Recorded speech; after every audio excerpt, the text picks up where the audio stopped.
Hello, today I'm joined by Jill Belli, designer of Murder on the Rocks, a cocktail whodunit party game. Jill, thank you so much for taking some time to chat about the game.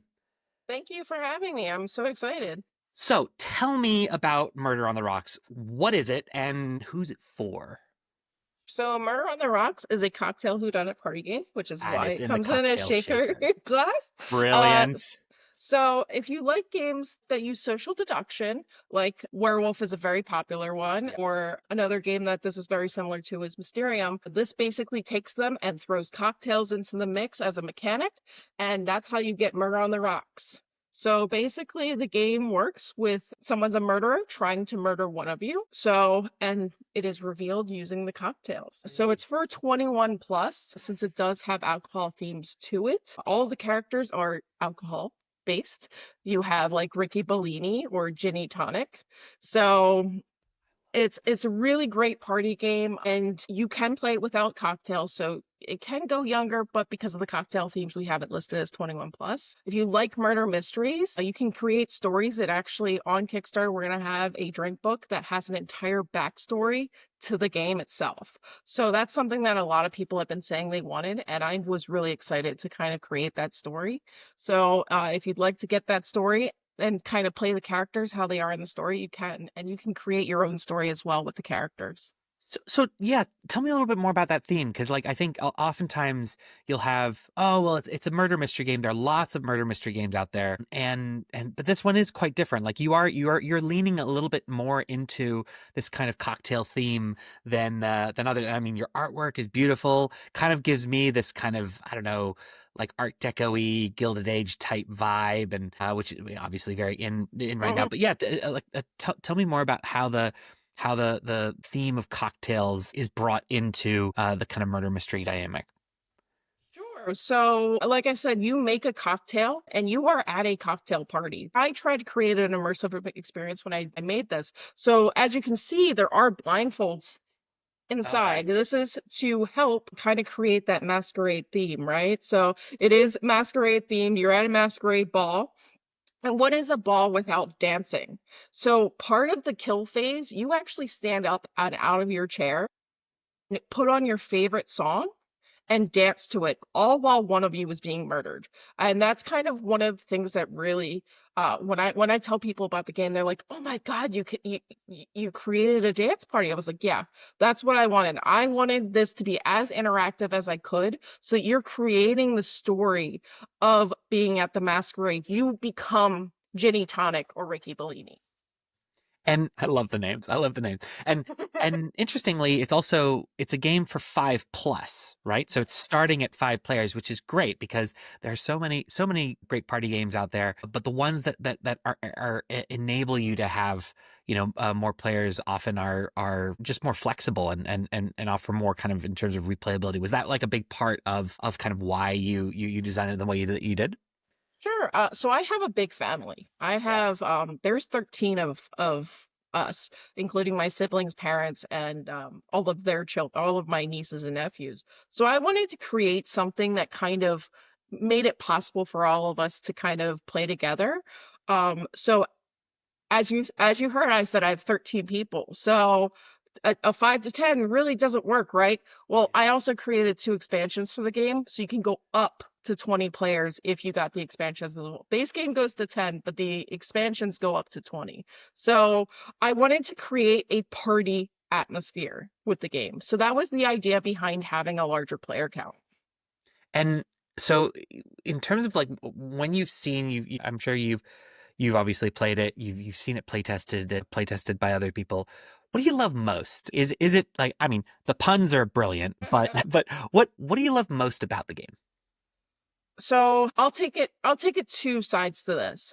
What I love most about being the designer and watching other people play my game is just seeing how they create the story and kind of have fun with it, and like watching them do the dance party is hilarious almost every single time because they think no one's watching them because everyone's blindfolded, so they break out those hardcore dance moves. So I really do like the dance component because one of the things it does, and the reason that I wanted it inside, is if you play like Werewolf and like the Resistance Avalon. One of the problems that I've seen with those games is the fact that like you can hear the person next to you moving. And it kind of burst that bubble of knowing who done it.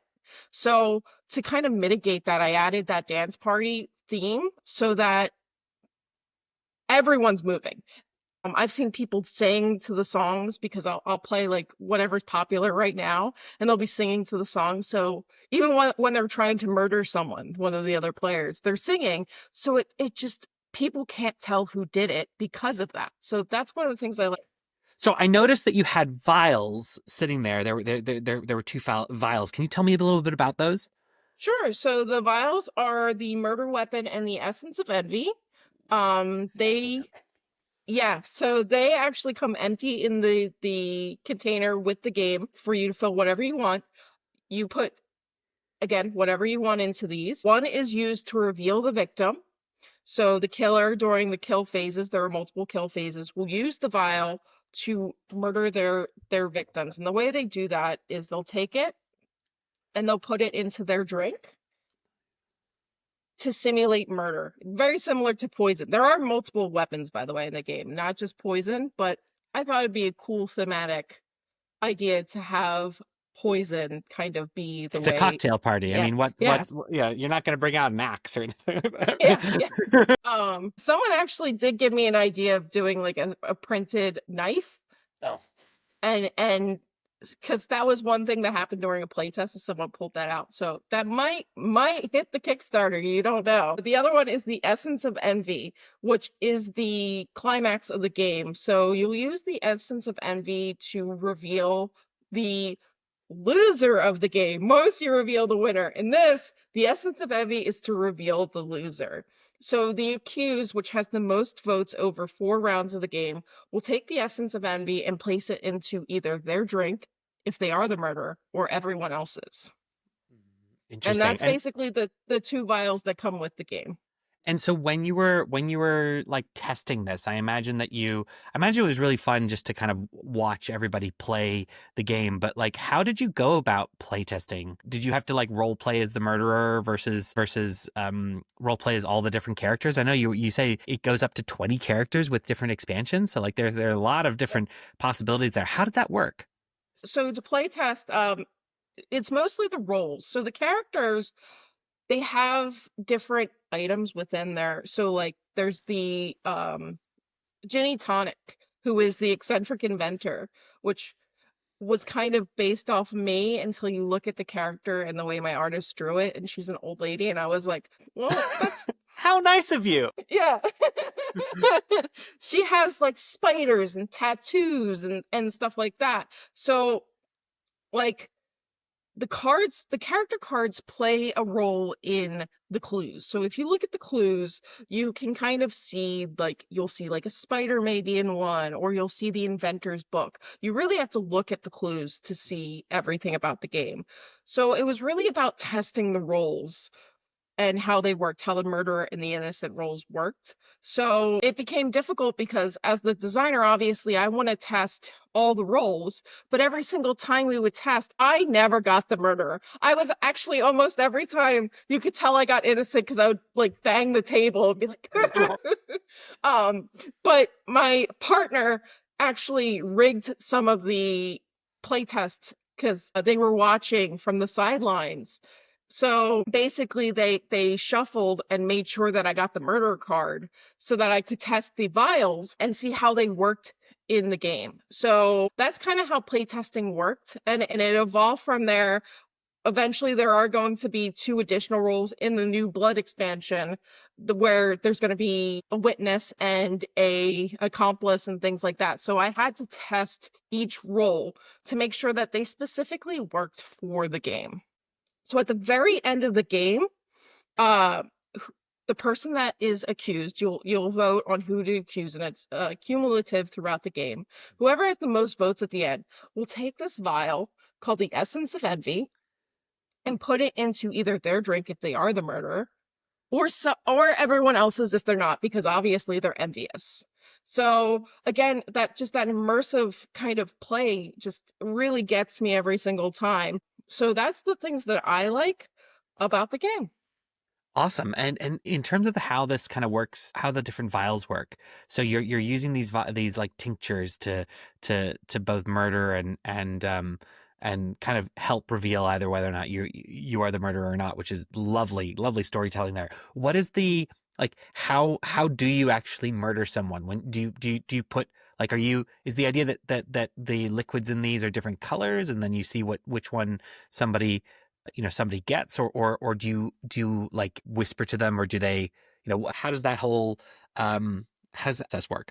So I've implemented it two ways. The first way was my intended way, which is the murder weapon is red and the essence of envy is green. Right.